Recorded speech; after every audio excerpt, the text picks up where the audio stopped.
Сегодня, 8 июня, в нашей стране отмечается День социального работника, День тех людей, которым мы безгранично благодарны. Вот даже мы с тобой, те, кто никогда не обращался к ним за услугами, чтобы они помогли, ну, нам с тобой, слава богу, помощи не нужна, старшему поколению нашему.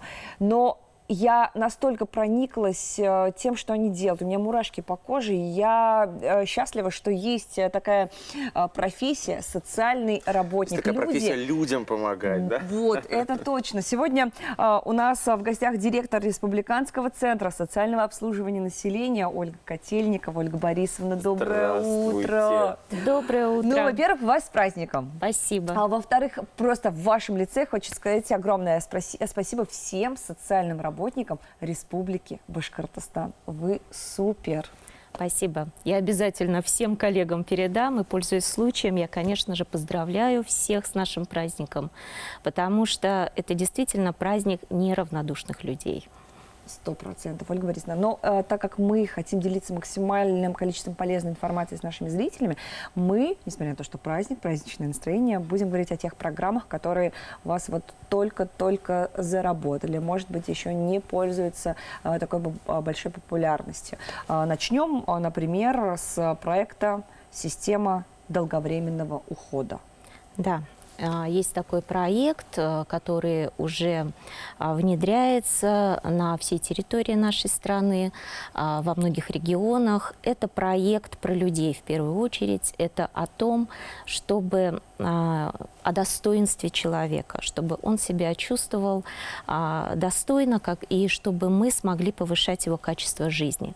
Мы все можем находиться и попадать в сложную жизненную ситуацию. И понимаете как, социалка – это не только про пожилых людей, это про нас, про всех.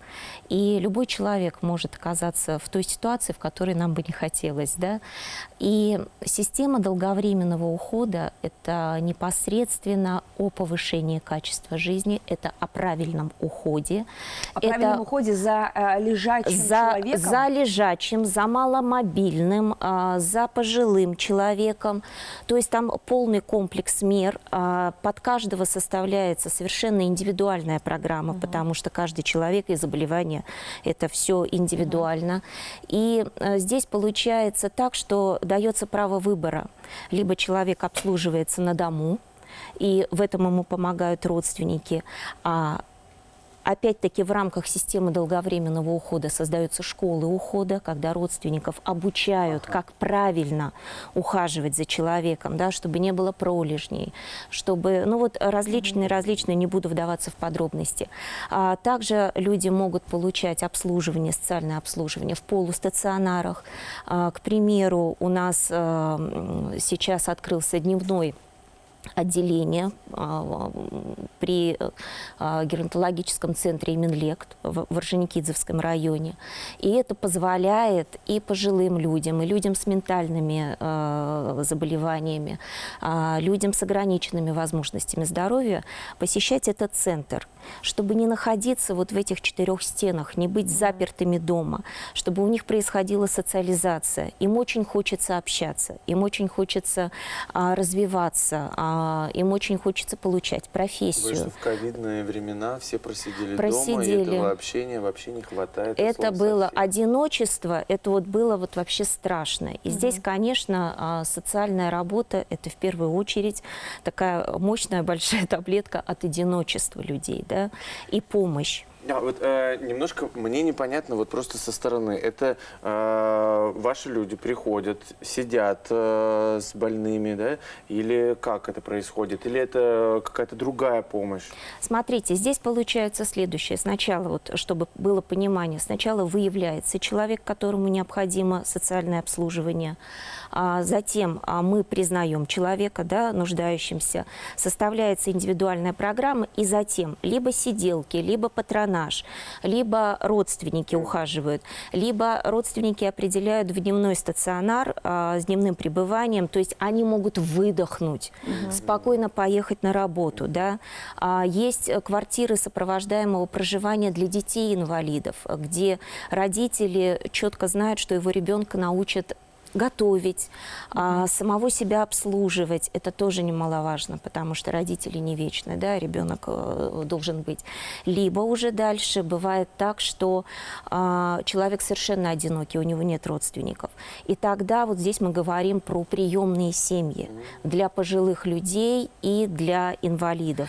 Ольга Борисовна, то есть мы можем сказать, что родственники тех, кто нуждается в помощи, если человек болен, находится в лежачем положении, постоянно лежит, если у него есть ментальные особенности, дети с ограниченными особенностями здоровья, родственники вот этой категории людей могут обратиться, ну вот как минимум по телефону горячей линии, да, 8 800 775 00 14 и проконсультироваться, узнать, где и как они могут получить помощь и поддержку.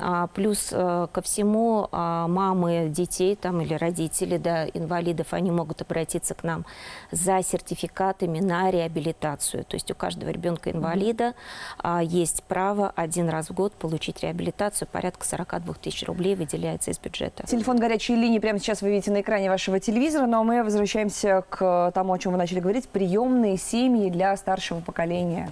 Приемная семья. Конечно же, здесь получается потрясающий социальный эффект.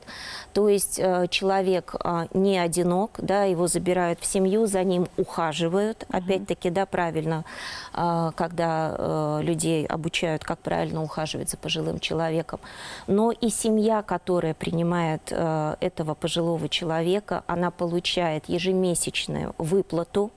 То есть это у них своего рода получается как работа, да, и 75% от пенсии опекаемого. Вот вы знаете, мне кажется, на фоне всего этого огромное количество, да мне не кажется, мы это видим в средствах массовой информации, периодические сюжеты, что мошенники вокруг этого активизируются, берут себе на попечение кого-то из старшего поколения, квартиру забирают, пенсию все отбирают, не кормят, не поют, ну и, собственно, насколько заключается трехсторонний договор,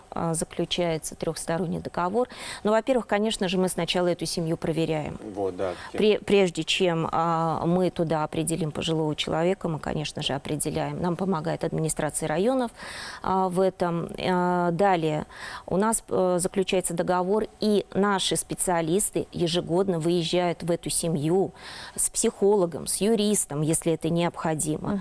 И мы, конечно же, вот эти вот вопросы острые пытаемся снять. Да, бывает, что ну, не хочется сегодня говорить о таких плохих людях, которые обкрадывают, да, пожилых людей. Но все же на сегодняшний день из 145 опекаемых, ну, вот, у всех все хорошо, и мы этому рады. А ведь желающих наверняка хочется больше, да. То есть старшее поколение, люди старшего поколения, кто остался без родственников, совсем вы их берете к себе изначально, наверное, на попечение, а затем находите им приемную семью. Это бы вот все-таки хотелось бы не доводить до стационарного, да, социального стационарного учреждения. Но при этом я хочу сказать, у нас есть прекрасные стационарные учреждения, например, вот Октябрьский дом для пожилых людей, инвалидов, там такая домашняя обстановка, атмосфера, и там тоже система долговременного ухода вводится. Но все-таки хотелось бы, чтобы вот человек жил и старился, да, и свои последние дни проходил в семейной обстановке.